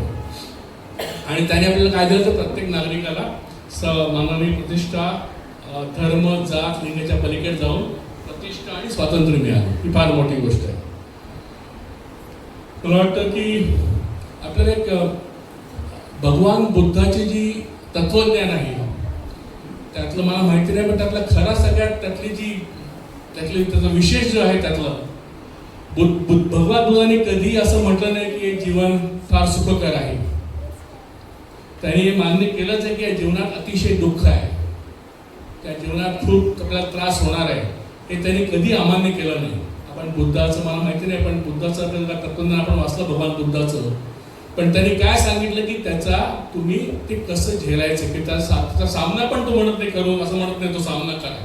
सामनामध्ये संघर्ष तयार होतो, तो संघर्ष म्हणत नाहीये भगवान बुद्ध. ते कसं झेलायचं, कसं जगायचं, असं असून देखील कसं जगायचं, हा त्यातला मोठा संदेश आहे. धम्मपद वाचा, आपण जातक कथा वाचा, त्यामध्ये सगळा संदेश असा आहे मोठा. आणि ती मला वाटतं जगाच्या इतिहासाची ही जी तत्वज्ञान आहे ते फार वेगळं आहे. बाकीचे तत्व तुम्हाला सांगतं की त्याला कसा सामना करा, हे कसं तुम्ही झेला. ते म्हणतात की असं असून कसं जगा, हे फार भगवान बुद्ध तत्वज्ञान आहे, ते फार मोठं आहे. आणि मला वाटतं बाबासाहेब आंबेडकरांनी त्यांच्या आयुष्यात तेच आपल्याला करून दाखवलं. त्यांना त्रास झाला, त्यांना प्रताडणा सहन करायला लागली, पण हे सगळं झेलून ते किती मोठे झाले. आणि त्यांनी संघर्ष तो सामाजिक स्थितीपर्यंत केला, पण मला वाटतं त्यांनी बाकीचं त्यांनी जे केलं ते भगवान बुद्धाप्रमाणेच केलं. आणि आमच्या या मला बाकी बाबासाहेब फार मोठे होते, पण आपले जे माझे सगळे जे मित्रमैत्रिणी आहेत, विद्यार्थी, त्यांनी सांगायला पाहिजे की त्यातली एक गोष्ट मात्र आपण नक्की करू शकतो, म्हणजे आपण पुस्तकांवर प्रेम करू शकतो, खूप वाचन करू शकतो, वाचायला करायला पाहिजे, जगातलं सगळं वाचलं पाहिजे, ते मात्र आपण नक्की करू शकतो. बाकीचं बाबासाहेब फार मोठे होते, त्यांचं आपल्याला किती घेता येईल माहिती नाही, पण ही गोष्ट आपण सगळेच नक्की करू शकतो की आपण छान वाचू शकतो. मला वाटतं बाकी बाबासाहेब इतके मोठे आहेत की त्यांच्यावर फार बरोबर नाही, पण एकच सांगतो की भगवान बुद्धाने असेला म्हटलं आहे की जेव्हा अंधार असतो तेव्हा तुम्हीच दिवा झाला पाहिजे. आणि मला वाटतं डॉक्टर आंबेडकर साहेबांनी आपल्याला सांगितलं की ते दिवा म्हणजे ज्ञान आहे, ज्ञानाचं सामर्थ्य आहे. त्यामुळे मला वाटतं आपण सगळ्यांना सांगायला पाहिजे की जेव्हा अंधार असतो तेव्हा भगवान बुद्धाचं स्मरण करून आपण हेच म्हटलं पाहिजे आणि आठवण आणलं पाहिजे की आपणच दिवा व्हायचा आहे लक्षात ठेवा. शेवटी चंद्रकांत सरांनी मला मोठ्या अगत्याने प्रेमाने इथे बोलवलं, मला एवढा मान दिला, त्यांच्या सुंदर समारंभात मला भाग घ्यायची संधी दिली आणि आपल्या सगळ्यांची मला बोलायला मिळालं, त्याचे आभार मानतो आणि थांबतो. धन्यवाद. Sir, now I request Shri Bhaisab Chindarkar sir to say a few words. पूज्य बाबासाहेब आंबेडकर, भारतरत्न बाबासाहेब आंबेडकर, जग त्यांना विश्वरत्न बाबासाहेब आंबेडकर म्हणतो. अशा थोर विभूतीला मी पहिल्यांदा वंदन करतो. या ठिकाणी बाबासाहेब आंबेडकरांवरती उत्तम भाष्य तुम्हाला मिळालं पाहिजे, ज्ञान मिळालं पाहिजे म्हणून एवढे दिग्गज लोक या ठिकाणी आणलेले आहेत. बाबासाहेब आंबेडकर यांचा पुतळा कोलंबिया विद्यापीठात आहे, पण आता अमेरिकेने पण ठरवलं आहे की त्यांचा पुतळा तिथे करायचा आहे. आपण जगातलं मोठं श्रीमंत राष्ट्र जे स्वतः सुद्धा आता ट्रम्प नेहमीच म्हणतो आमच्या तत्वरकांनी मोठी आता राज्यात जात नाही राजकारणात, पण त्या अमेरिकेने म्हणावं की आम्ही डॉक्टर बाबासाहेब आंबेडकरांचा, भारतरत्न आंबेडकरांचा नवे विश्वरत्न बाबासाहेब आंबेडकरांचा पुतळा या ठिकाणी उभा करणार. एक छोटीशी गोष्ट सांगणार. मला तुम्हाला नेहमी 35 मिनिटं बोलायची किंवा 45 मिनिटं प्राध्यापक असल्यामुळे बोलायची सवय होती. आता आज नाही बोलणार आहे, मला माहिती आहे एक चहा संपवायचं आहे, पण एक गोष्ट सांगतो. बाबासाहेब आंबेडकर एका परिषदेला गेले होते आणि विषय होता रुपी. भारतामध्ये स्वातंत्र्यापूर्वीची गोष्ट आहे आणि बाबासाहेबांजवळ एवढ्या डिग्र्या होत्या, नुसत्या डिग्र्या नाही, ज्ञानाच्या डिग्र्या होत्या, आत्मसात केलेल्या डिग्र्या होत्या. आणि त्या गेल्यानंतर त्या आत्मसात ते ज्ञान करायचे. आपण वाचतो, पण वाचल्यानंतर त्याच्यापासून आपण किती शिकतो, काय याच्यापासून मला मिळालं, याचाही शोध घ्यायला पाहिजे. डॉक्टर बाबासाहेब आंबेडकरांचं पुस्तक प्रेम प्रचंड होते. मी तेही जास्त वेळ सांगणार नाही, फक्त एवढंच सांगतो, जेवढी रस्त्याने अमेरिकेत जाताना जेवढी पुस्तकं रस्त्यातून ते विकायची, ती पुस्तकं ते घ्यायचे. सयाजीराव गायकवाड त्यांना पाठवत होते पैसे, त्याच्यातले पैसे खाण्यासाठी कमी आणि ह्या अभ्यासासाठी, पुस्तकासाठी जास्त ते वापरत. आणि अशी पुस्तकं इथे एकदा त्यांनी ठरवलं आता इथे नाही, माझ्या भारतात गेल्यानंतर चांगल्या प्रकारे वाचेल. आणि त्यावेळी ट्रंक म्हणजे मोठी पेटी असते, ते मोठी ट्रंक एवढी ट्रंक भरून त्यांची पुस्तकं होती. ते आम्ही भारतात पाठवायचं ठरवलं. जहाजाशिवाय दुसरा मार्ग नव्हता त्या काळात. मग जहाज गेलं आणि युद्ध त्या काळात चालू होतं, आता कसं चालू आहे. आणि त्यांची सगळी ते जहाज बुडालं आणि त्यांची सगळी पुस्तकं गेली. अरे बाबासाहेब रडले इतके की आपल्या घरातली आई वडील इतके गेल्यानंतर जे दुःख होतं तितकं दुःख त्यांना. दुसरी एक आणखी एक छोटीशी गोष्ट, त्यांनी कसं लिखवलं होतं आणि ते पुस्तक कशी तयार करत होते. एकदा त्या परिषदेमध्ये चर्चा चालली होती रुपी आपल्या रुपयाबद्दल आणि सगळे एक साथ सगळे भाषणं करतायत, एकापेक्षा एक विद्वान होते आणि सगळ्यांची भाषणं झाली आणि वास्तविक बाबासाहेबांना बोलवायला पाहिजे होतं, नाही ते गेले, पण वक्ता म्हणून गेलेले. ज्या वेळेला त्यांना वाटतं आपण बोलावं, सगळं संपले, आता अध्यक्ष बोलला, तर मला हात त्यांनी होती, मला जरा बोलायचंय, नाही खूप वेळ झाला, आता नाही. हो, आता हे जे सगळे बोलले ना, ते माझ्या पुस्तकावर बोलले, पण ते खरंच नॉलेज त्यानं नाही आहे. मला देता का वेळ? त्यावेळी तुम्ही लिहिलं, रुपया पुस्तक तुमचं आहे, हो म्हणाले. मग त्यांना वेळ देण्यात आला. असे बाबासाहेब आंबेडकर, त्यांच्याबद्दल आम्हाला आमचं प्रचंड प्रेम.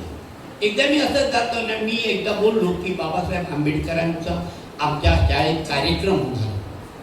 ते कुजबूज झाली हे बाबासाहेब आंबेडकरांपैकी आहेत का? किती हीन वृत्ती आहे अजूनही. बाबासाहेब आंबेडकरांबद्दल आम्हाला एवढा आदर आहे, एवढं प्रेम आहे, की इतर सुभाषचंद्र बोस, सरदार वल्लभभाई पटेल यांच्या नंतर जर कोणाचं नाव मला घ्यायचं असेल तर ते बाबासाहेब आंबेडकरच. त्यांनी त्या काळात सांगितलं होतं, हिंदी चिनी बाई नेहरू म्हणत होते, पण त्यांनी सांगितलं हिंदी हे चिनी आपल्याला धोका देणार आहे. आणि बरोबर हे 54 साली सांगितलं आणि 62 साली नेहरूंच्या समोर त्यांच्या समक्ष जवळजवळ 5 पाटी खुरा चिन्ह मारले. ह्या ज्या गोष्टी आहेत त्याच्यानंतर दुसरंही त्यांनी सांगितलं, पाकिस्तान आता होत आहे, खरं म्हणजे व्हायला नको होतं, होत आहे ना, मग सगळेच लोक तिथे जायला पाहिजे. ते केलं नाही, त्यांना त्या वाटत होतं पुढे त्रासदायक होणार आहे आणि आज पुष्कळदा आपण ते अनुभवतो. तर बाबासाहेब आंबेडकरांबद्दल मी अधिक काय बोलत नाही, पण त्यावेळेला मी त्यांना सांगितलं, बाबा रे, अखंड मुंबई महाराष्ट्रात बाबासाहेब आंबेडकरांची शताब्दी वर्ष कुणी चांगल्या रीतीने पार पाडले ते आठवड्यावर ह्या शाळेने सुरू केले.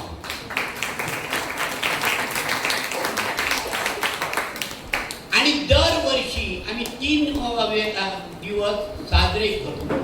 सुट्टी नसते, मुलांना सुट्टी जरी नंतर दिली जात नाही, पण शिक्षकांना त्यांचे ते 3 दिवस घेतलेले असतात, म्हणून नंतर त्यांना हवं त्यावेळी सुट्टी देतो.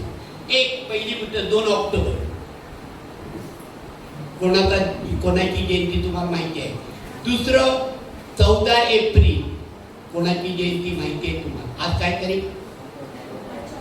14 आहे. अच्छा, तर 14 एप्रिल आणि 19 फेब्रुवारी का? शिवाजी हे थोर महान अशा व्यक्ती होत्या, त्यांची आम्ही जयंती साजरी करतो. सुट्टी नसते, पण नुसती साजरी करतो म्हणजे काय? व्याख्यान मुलांना घडवण्यासाठी त्यांच्या थ्रूच कार्यक्रम केले जातात आणि त्याच्यातून ती मुलं घडतात अशी आमची समज आहे. आणि आताच आमच्या वक्त्यांनी पण तेच सांगितलं. धन्यवाद. जास्त वेळ बोलत नाहीये. 35 मिनिट काय होतं? धन्यवाद sir. Now I humbly request our today's president, Shri Jairam Chauhan sir, to come forward and enlighten us with their inspiring words. विश्वरत्न डॉक्टर बाबासाहेब आंबेडकर यांच्या अभिवादन.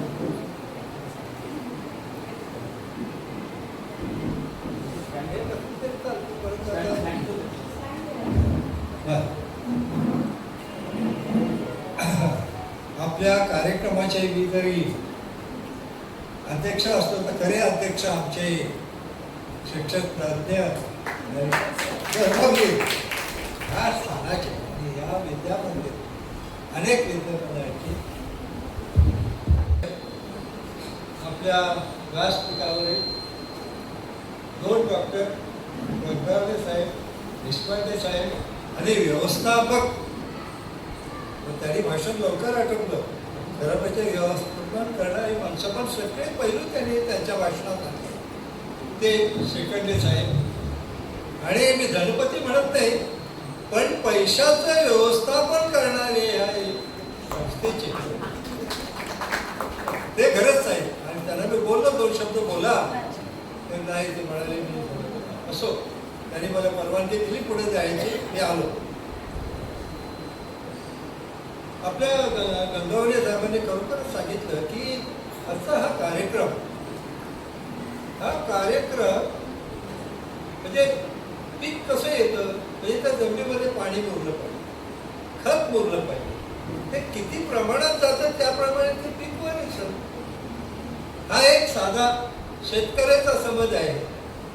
मला वाटतं ही जी मंडळी आहे, हे आपलं जे अनुयोग विद्यापीठात पडलं पाहिजे जे आहे, त्यातील लोक कसे, त्यातील विद्यार्थी कसे आलेले आहेत हे आज कळलं.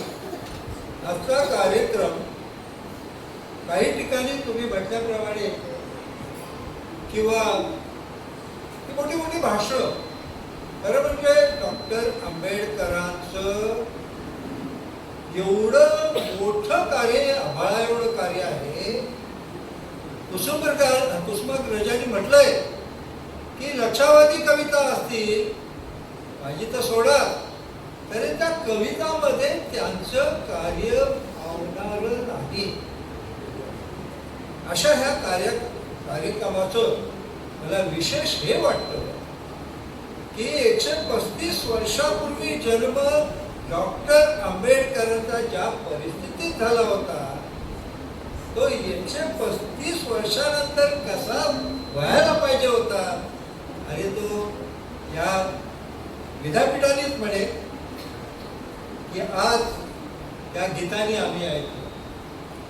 स्तुतीपर गीतं होती, पण ती नुसती स्तुतीपर गीतं नाही, ती खऱ्या अर्थाचे शब्द आहेत. कारण तसं होतं, जीवन होतं, म्हणून आपण ते शब्द बाहेर काढतो. डॉक्टर देशपांडे सुद्धा, हे दोन्ही डॉक्टर, त्याची सेवाच आहे. शेवटी ते का पाहतात, हा रुग्ण आहे, हा रुग्ण पहिल्याने जगला पाहिजे, मग नंतर मी जगेल, ही त्याची नेहमी भूमिका असते. डॉक्टर आंबेडकरांचं आयुष्य किती होतं, जयंती 65 वर्ष. आमच्यासारखी मंडळी काय म्हणते, आम्ही शिकलो, कुठेतरी चांगली नोकरी मिळावी, 30 वर्षाची सर्व्हिस व्हावी, पेन्शन मिळावं आणि नंतरचा काळ पेन्शनमध्ये जावा, असा सर्वसामान्यपणे विचार असतो. पण हा विचार तशा अवस्थेमध्ये असताना सुद्धा त्यांनी शिक्षण घेण्याचा ध्यास घेतला. शिकले, मोठ्या पदावर जात होते, संधी येत होत्या, पण त्याला बळी पडले नाही. आणि असं असूनही प्रत्येक क्षणाला ते संघर्ष करत राहिले. याचं कारणच असतं 14 तळ्याचं पाणी बघून त्याला अमृत मिळालं अशा प्रकारचा भाग नाही आहे की 14 तळ्याचं पाणी मिळालं म्हणून त्यांचा समाज जो होता त्यावेळेला तो अगदी वर आला, अशातला पण भाग नाही. मुद्दा असा आहे, मी माणूस आहे, मला माणुसकीची वागणूक मिळाली पाहिजे, आणि हा त्याचा मुद्दा होता. व आमचे डॉक्टर हे सुद्धा समता सांगतात. ती कशी, ताटात घ्या, ताटामध्ये पदार्थ असतात. आता भात पण योग्य पातळीत असायला पाहिजे, भाजी पण तशीच असली पाहिजे, नंतर ती चपाती पण तशीच असली पाहिजे. एकच पदार्थ जर जास्त असेल तर काय होईल, म्हणजे तिथे आरक्षण आलं. सॉरी, तिथं पण आरक्षण आलं. आणि हे जोपर्यंत आरक्षण, आपण जोपर्यंत हेल्दी होत नाही, आरोग्य आपलं जोपर्यंत उत्तम होत नाही, तर त्या ताटामध्ये सुद्धा राहणार आहे, त्याला इलाज नाही.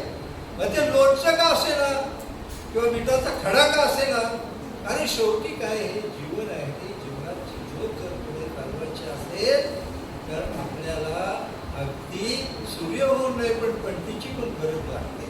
हे इतकंच खरं आहे. डॉक्टर आंबेडकरांनी हे महत्वाचं हे केलं. त्यांच्यापुढे हा प्रश्न होता की कुठल्याही समाजातून कुठल्याही भागातून येणारा हा गुणवंत व्हायला पाहिजे, आणि एकदा का तो गुणवंत झाला की त्याला समान संधी मिळाली पाहिजे. समानतेचा अर्थ त्यांच्यापुढे तोच होता. गुणवंतांची पारख होती. त्यांनी 3 दैवत्य सांगितली. तुम्हाला माहिती असेल ती दैवत्य तुम्हाला म्हटली सामान्य दैवत्य आहे, पण ती दैवत्य पाळायची. ती कोणती? पहिलं दैवत त्यांचं विद्या होतं, शिक्षण. दुसरं दैवत त्यांचं विनय होतं, विनय. आणि तिसरं दैवत जे होतं ते शील. आता शील जपलं पाहिजे हे तुम्हाला माहितच आहे, विनय का असावा हे पण माहित आहे. पण त्या काळामध्ये बळी तो कान पिढी असल्यामुळे आपल्या समाजाचा बराचसा भाग त्याला बळी पडला. डॉक्टर देशपांडेने आताचे करुणा शब्द वापरला. बळी तो कानपिळी. करुणा किती महत्वाची आहे आता तुम्हाला उदाहरण देतो. पोप सांगतो की करुणा आहे, माणसं मारू नका.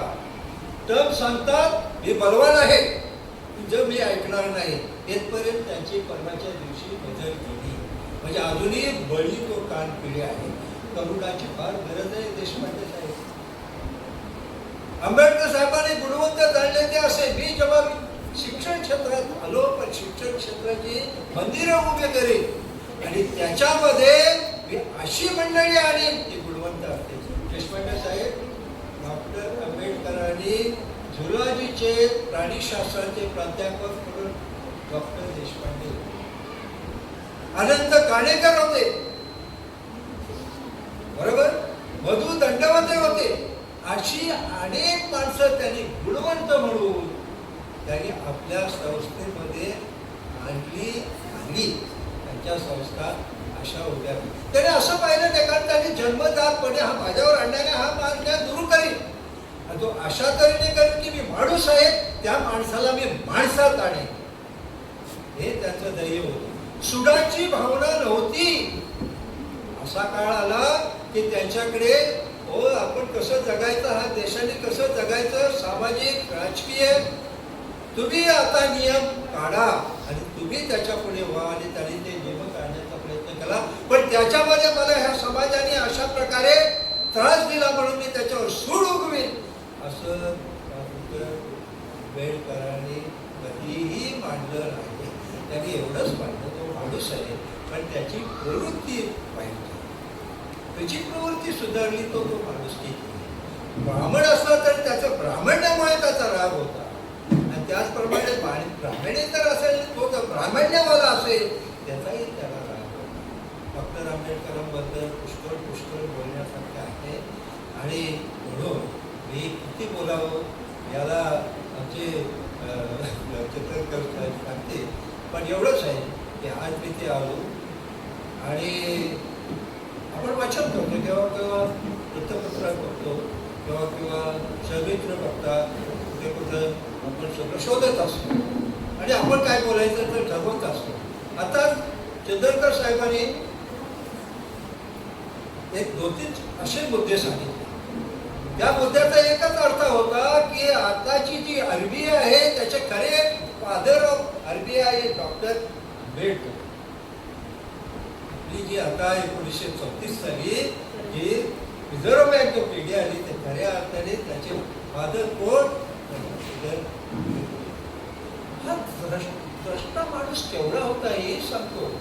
त्याने 1933 साली असं सांगून ठेवलं होतं, शेतकऱ्याला हमी भाव मिळाला नाही, त्याला 50% जर नफा मिळाला नाही त्याला आत्महत्या करावी लागेल. आताची परिस्थिती काय?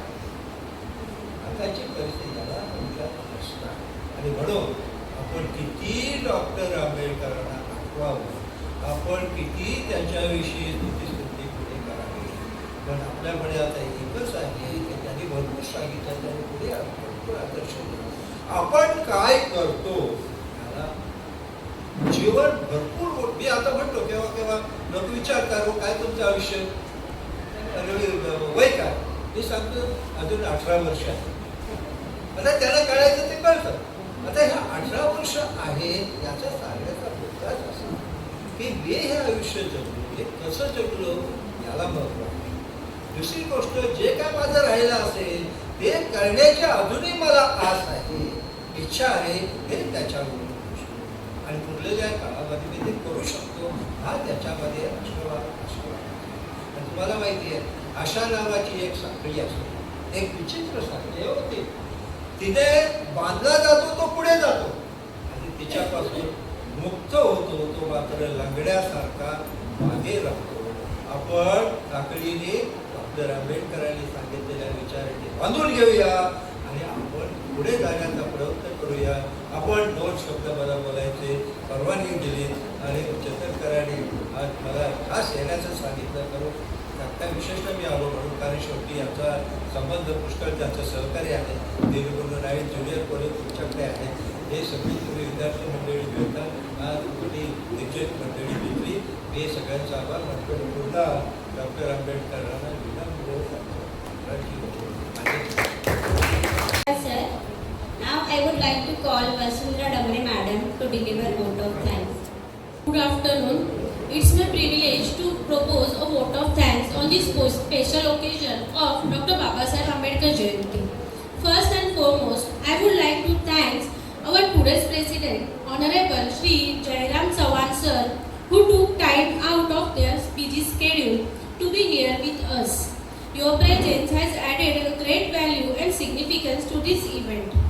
I would like to express my heartfelt gratitude to our esteemed chief guests, Honorable Dr. Prabhakar Deshpande Sir, Dr. Arun Gangavne Sir, Dr. Rajiv Shrikande Sir, and Honorable Shri Chandrakant Karat Sir, and our trustee Honorable Shri Vaisaheb Chindakar Sir, for gracing this occasion and sharing such a inspiring words about Dr. Babasaheb Ambedkar vision and legacy. Your presence has truly enriched this program. I would like to thank our respected principals, teachers and our teachers and students who work tirelessly to make this event great successful. Your dedication and effort are deeply appreciated. A big round of applause to all the participants who performed so wonderfully. Your speeches, cultural performances and presentation beautifully reflected the ideas and teaching of Babasaheb Ambedkar. I extend my sincere thanks to our audience as well as our non-teaching staff for the arrangement of all the technical things. Let us take inspiration from Dr. Babasaheb Ambedkar's life and strive to build a society based on equality, dignity and